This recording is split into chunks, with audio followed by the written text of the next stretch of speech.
Déguerpis en 2021 et réinstallé en début 2025, les populations de ce village situé à plus d'une vingtaine de kilomètres de Kaya participent courageusement à l'offensive agro-pastorale et halieutique. Dans ce périmètre de 20 hectares extensible à 55, aux soins de ces populations retournées et personnes déplacées internes d'autres localités, il est attendu plus de 70 tonnes de riz.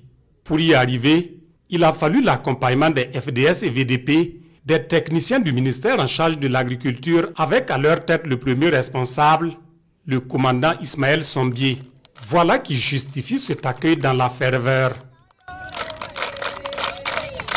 Vraiment, c'est avec fierté que nous l'avons accueilli dans notre région, une région résiliente. Et dans l'ensemble, il faut dire que la physionomie elle est bonne dans l'ensemble.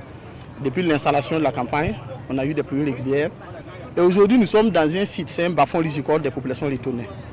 Et nous sommes les acteurs les mieux renseignés qui peuvent témoigner de la reconquête du territoire. L'année dernière, à cette période, on ne pouvait pas mettre pied ici. Vous avez vu avec nous 20 hectares de riz. Dans les zones retournées, nous avons pu aménager plus de 320 hectares pour les populations. C'est vraiment des actions fortes qui montrent que les lignes ont bougé.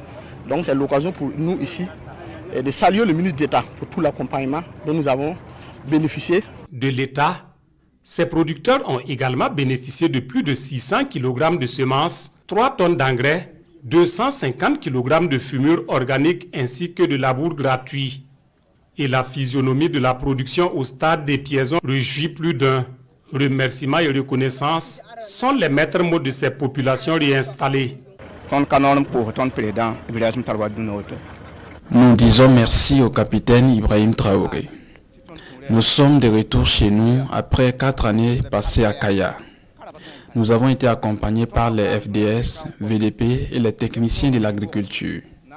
Aujourd'hui, nous sommes très contents de pouvoir reprendre la production. Ça se passe bien ici.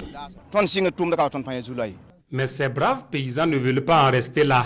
Ils ont soif de produire davantage pour rattraper le temps perdu. 4 ans durant sans production dans cette localité. Et le ministre d'État est attentif à leurs doléances. L'effort qui est fait par les forces de défense et de sécurité, si cet effort n'est pas accompagné par des efforts de développement, notamment en ce qui concerne la souveraineté alimentaire, et redonner des moyens d'existence aux populations, cet effort-là sera vain. Et nous, en tant que département en charge de la sécurité alimentaire, nous n'allons pas laisser à ce que l'effort que les forces de défense et de sécurité, les forces armées, les forces de sécurité intérieure, et l'effort que les agents d'appui conseil ont mis en œuvre là, que cet effort-là soit vain. Donc rassurez-vous, monsieur le gouverneur, même à 2 h du matin, réveillez-moi, il y aura le fourrage, il y aura le périmètre maraîcher, il y aura les